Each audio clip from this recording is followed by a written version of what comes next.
and welcome back to the next video of Psychology on Your Mind. So आज की video में basically हम पढ़ने वाले हैं theories regarding the nature of intelligence. Okay, this is part 2 video, intelligence chapter, and the topic is theories of intelligence on the basically nature of intelligence. The first theory which we are going to study is of Charles Spearman. ठीक है. So actually basically मैं इसमें spellings लिख देती हूँ, but last video में आई realised कि जैसे कि मैं स्पेलिंग तो लिखती हूँ, लेकिन द थिंग है इसकी वीडियोस कंप्रेस करनी पड़ती हैं, otherwise they are very net consuming. ठीक है. So we have to compress the videos. So when I upload the videos there is some not you don't get that clarity which I am getting directly in the video and as in the board also. Okay, so they are compressed due to which there are some blur factors. ठीक है. So it gets blur. So इसलिए मैं थोड़ा next video से थोड़ा ध्यान रखूंगी, कम compress करूँ. You don't have complaints. So let's just start with the theory of Charles Spearman. Okay. In 1904, Spearman, one of the greatest British psychologists, okay, initiated the two-factor theory of intelligence. He held that intelligence consisted of two factors, a general factor G and several specific factors S. बहुत सारे S. एक होता है G general factor, एक होता है S specific factors. I don't know कि clearly दिख रहा है या नहीं, but इतना समझ गए होंगे G S, because that is why I constantly keep on dictating the things what I am speaking. Okay, so that you can hear properly at least. So regarding this, next thing is its diagram. First of all, let me draw its diagram for you all. So for diagram, you will make a square. Okay, square like this. Then you will make several other specific factors. This is the square. This square is G. Then you have several other specific factors. Okay. मेरी drawing और writing थोड़ी खराब है, तुम लोग काम चला लेना ऐसी. Okay. These are several specific factors. And this is one square is G and other are S. So ये है. इसके बाद जो है he further, इसने पहले तो ये कहा कि एक G factor होता है और several specific factors होते हैं S. एक G factor होता है, बहुत सारे several specific factors होते हैं S. तो अब इसने कहा, बाद में क्या कहा कि जो हमारे G factor होते हैं, general factor होते हैं, वो they are something analogous to basic mental energy. ठीक है. यानी कि जो सबके लिए सेम होता है, it is something basic. Like जैसे सब लोग नहाते हैं तो सब कपड़े उतार के ही नहाते हैं, ऐसा कोई नहीं होगा जो कपड़े पहन के नहाएगा. ठीक है.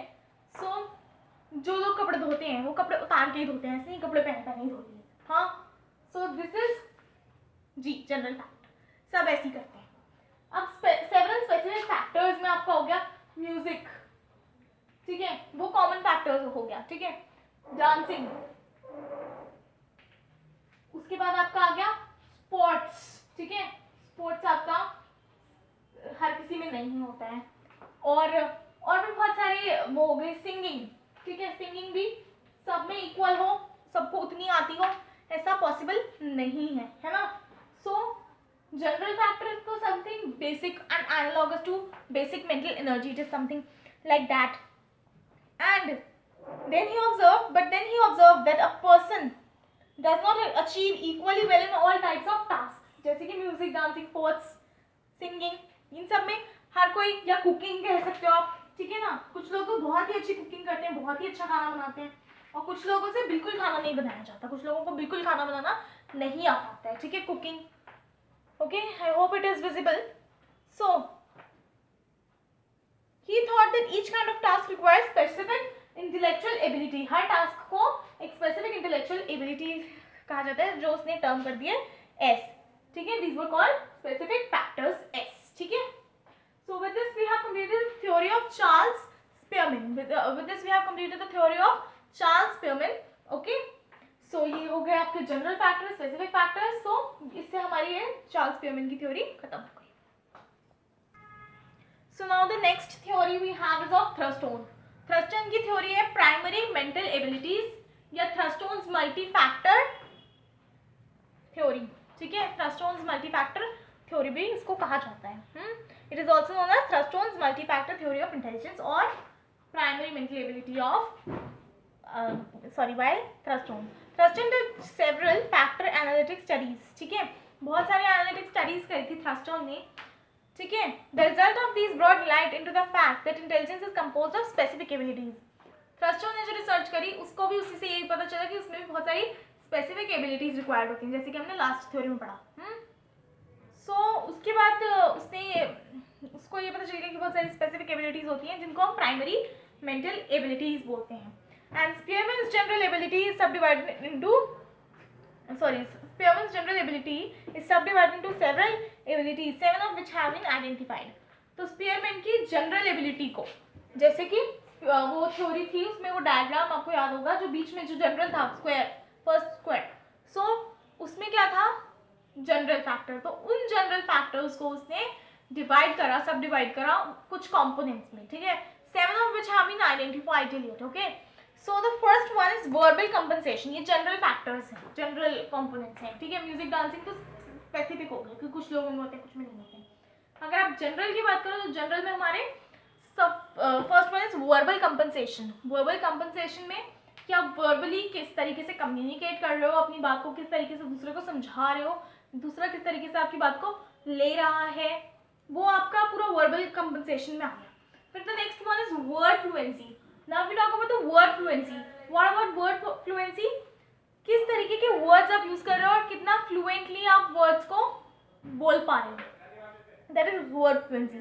Third one is numerical ability. Numerical ability, how you are solving problems, how you are solving numericals, okay, and then what kind of maths you have, numericals कैसे सॉल्व करते हो आप, इकोनॉमिक्स में कैसे न्यूमेरिकल सॉल्व कर रहे हो, physics में कैसे न्यूमेरिकल सॉल्व कर रहे हो, ये भी आपकी न्यूमेरिकल एबिलिटी।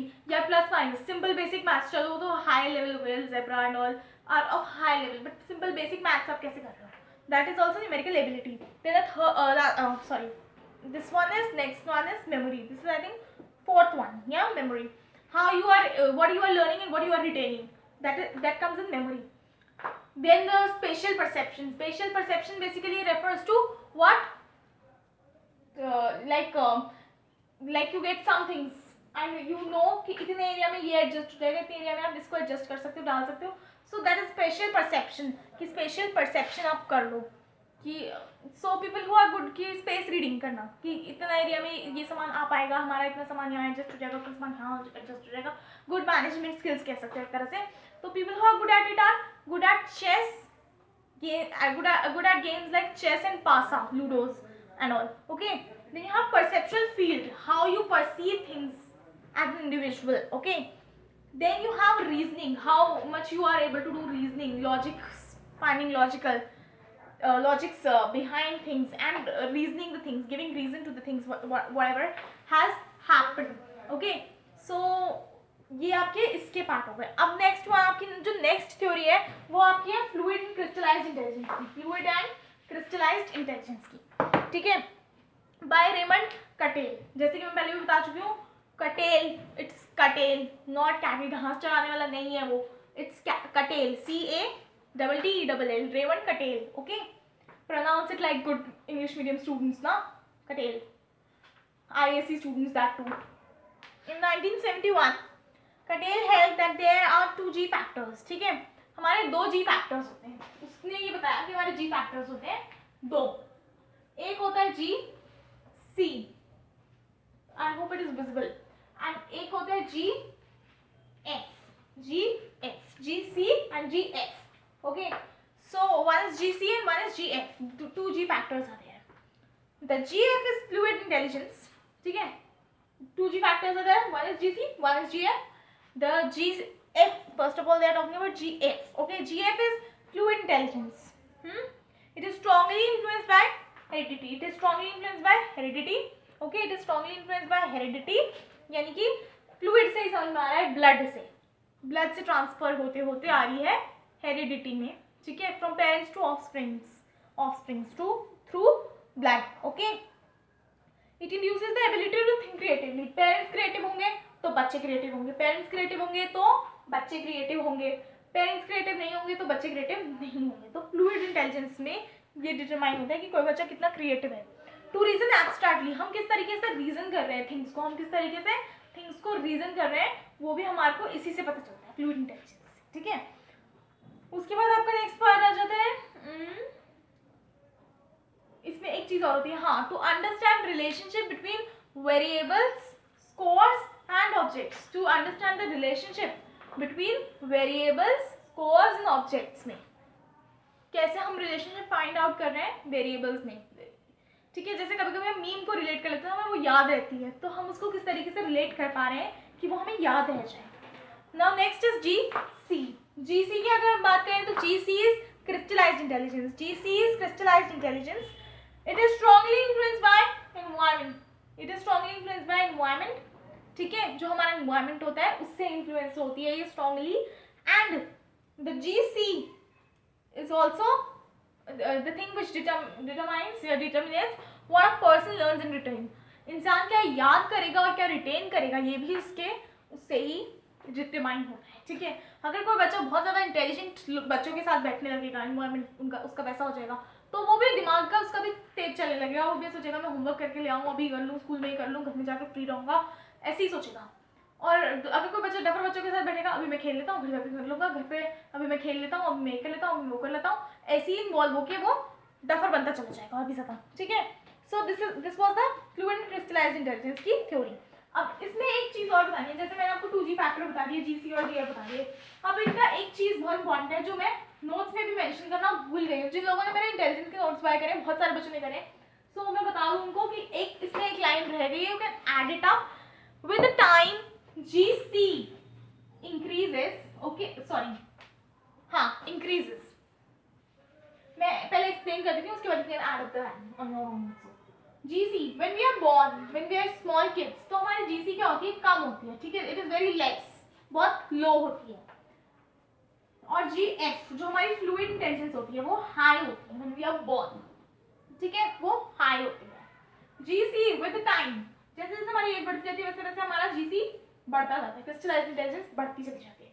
और जैसे जैसे हमारी उम्र बढ़ती रहती है वैसे वैसे हमारी फ्लूइड इंटेलिजेंस कम हो जाती है, हमारा कम हो जाती है, खत्म नहीं हो जाती, क्योंकि फ्लूइड इंटेलिजेंस भी हमारे पेरेंट्स से जो हमने सीखा है ब्रेन वाइज, ठीक है, मेंटली, वो तो हमारे दिमाग में हमेशा ही रहेगा मोस्टली, ठीक है। हमारी क्रिएटिविटी तो उसी चीज़ से डिटरमाइन होगी और आगे हमारे बच्चों की क्रिएटिविटी भी उसी चीज़ से डिटरमाइन होगी, ठीक है। सो GC, now you can add up the line that with the time GC increases and GF decreases, ठीक है, with the age, okay। So this was the fluid intelligence theory। So with this अब हमने ये भी cover कर लिया है, ठीक है, two factor theory, primary mental abilities, fluid and crystallised intelligence. अब next topic, I mean next video में पार्ट 3 में I am going to discuss structure of intellect by JP Guilford with you all। Thank you for watching this video and do subscribe to my channel from now onwards, and if you have not taken my notes and you need them, you can talk to me or contact to me on my page Psychology on Your Mind। This is the logo also over there, ठीक है, photo तो मेरी लगी हुई है लेकिन I am telling you these are my notes, ठीक है, you will get this logo also for the notes। So and do subscribe to my channel if you have not done it till yet।